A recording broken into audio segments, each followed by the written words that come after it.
नमस्कार बंधुगण, दिया स्पिक्स को आपण मानक स्वागत। केबे भाबिछंती कि जे सारा ब्रह्मांडर मालिक से जने छोट बालकर रूप नहीं कहीं जने राजा पाखक भिक्षा मागिबाकू गले। आउ मागिले कौन? मात्र 3 पाद जमी। किंतु सही 3 पाद जमी भितरे लुचिथिला भगवान को एमिति गोटे लीला जहाँ आज मध्य आमको शिखाए। धन हराइले मनीष गरीब हुए नहीं, भगवान को हराइले ही मनीष प्रकृत गरीब हुए। भागवतर गोटे पद, शुण अभिमन्यु नंदन जेमते जन्मिले बामन, अदिति प्रयव्रत फले विष्णु जन्मिले तार कोले। अदिति प्रयव्रतर फल स्वयं विष्णु तांको कोଳରେ बामन रूप जन्म नेले। अदिति घरे जेतेबेले भगवान बामन रूप प्रकट हेले तांकर रूप छोट थिला, किंतु सही छोट शरीर भितर थिला समग्र ब्रह्मांडर शक्ति। से समय रे असुर राज बलि महाराज अत्यंत प्रभावशाली थिले। से यज्ञ करुथिले, दान करुथिले, जिए जहा मागुथिला संभव हेले देउथिले। सही कारणरू बलिंक दानशीलतार ख्याति 3 लोकरे प्रसिद्ध होइतिला। किंतु भगवान जानिथिले बलिंक परीक्षार समय आसीची। बलि महाराज यज्ञ करुथिबा समय रे हठात जने छोट ब्राह्मण बालक सेठाको आसिले। हाथरे छता, कांधरे कमंडलू, मुहरे अद्भुत तेज। बलि तांको देखि आदर पचारिले, हे विप्र, आपण कौन चाहुचंती? मु आपनकु कौन दान करि परिबि?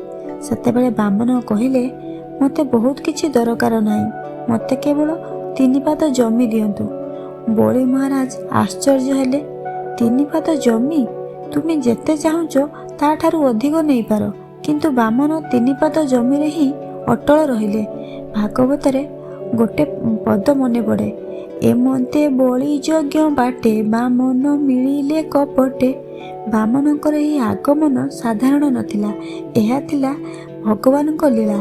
बलि महाराज कहिले, ठीक अछि, तुमको 3 पाद जमी देली। किंतु सही समय गुरु शुक्राचार्य बुझीगले एही बालक साधारण नुहे। से बलि को सतर्क कले, एही बालक स्वयं विष्णु, तुम्हें तांको प्रतिज्ञा देदेले तुमर सबकिछि चली जीवो।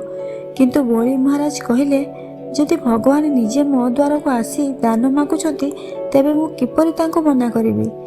एही ठारे बलिंक महत्व से जानिथिले जे सबकिछि हराई पारंती, तथापि निज कथारु हटिले नाही।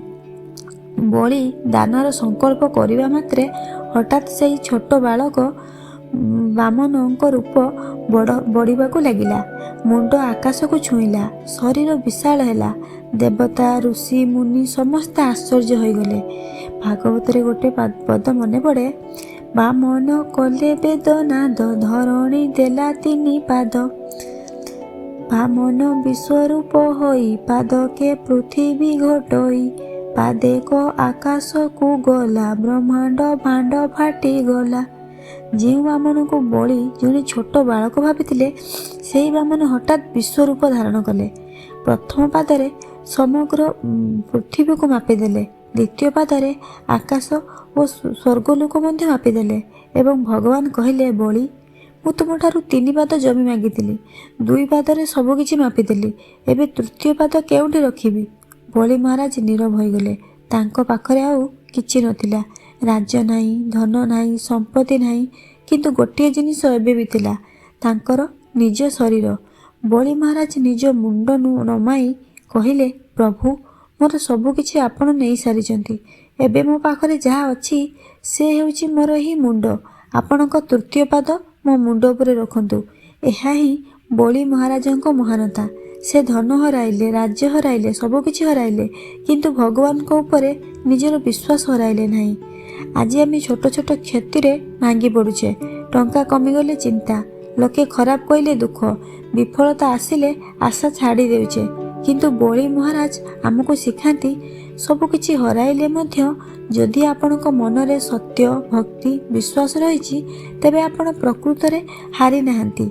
बलि महाराज भगवान को धन दे नथिले, से निजको ही भगवान चरण में समर्पण करथिले। एही कहानी सबुठारु बड़ शिक्षा कौन? ଭଗବାନ ଆମଠାରେ କେବଳ ଧନ ଚାହାନ୍ତି ନାହିଁ, ସେ ଚାହାନ୍ତି ଆମର ସତ୍ୟ ମନ, ଆମର ବିଶ୍ୱାସ, ଆମର ଅହଙ୍କାରର ତ୍ୟାଗ।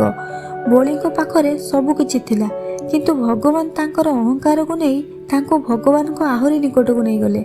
ତେଣୁ ଜୀବନରେ ଯେତେବେଳେ କିଛି ହରାଇବେ ସେତେବେଳେ ଭାବନ୍ତୁ ନାହିଁ ଭଗବାନ ମୋ ଠାରୁ ସବୁ କିଛି ନେଇଗଲେ। ହୁଏତ ଭଗବାନ କହୁଛନ୍ତି ତୁମେ ଯାହାକୁ ହରାଇବା ବୋଲି ଭାବୁଛ ମୁଁ ତାହା ବଦଳରେ ତୁମକୁ ଆହୁରି ବଡ଼ କିଛି ଦେବାକୁ ଯାଉଛି। ବଳିଙ୍କ ଭଳି ସତ୍ୟରେ ରୁହନ୍ତୁ। ପରିସ୍ଥିତି ଯେତେ କଷ୍ଟ ହେଉ ଭଗବାନଙ୍କ ଉପରେ ବିଶ୍ୱାସ ଛାଡ଼ନ୍ତୁ ନାହିଁ, କାରଣ ଭଗବାନ କେବେ କେବେ ଆମଠାରୁ ଗୋଟିଏ ଦ୍ୱାର ବନ୍ଦ କରନ୍ତି, କେବଳ ଆମ ପାଇଁ ଆଉ ଗୋଟିଏ ବଡ଼ ଦ୍ୱାର ଖୋଲିବା ପାଇଁ। ଯଦି ଏହି କାହାଣୀ ଆପଣଙ୍କ ହୃଦୟକୁ ଛୁଇଁଛି ତେବେ କମେଣ୍ଟରେ ଲେଖନ୍ତୁ ଜୟ ଶ୍ରୀହରି। ଆଉ ଏଭଳି ଭାଗବତ କାହାଣୀ ପାଇଁ ଦିଆ ସ୍ପିକ୍ସକୁ ସବସ୍କ୍ରାଇବ୍ କରନ୍ତୁ। ଜୟ ଶ୍ରୀହରି।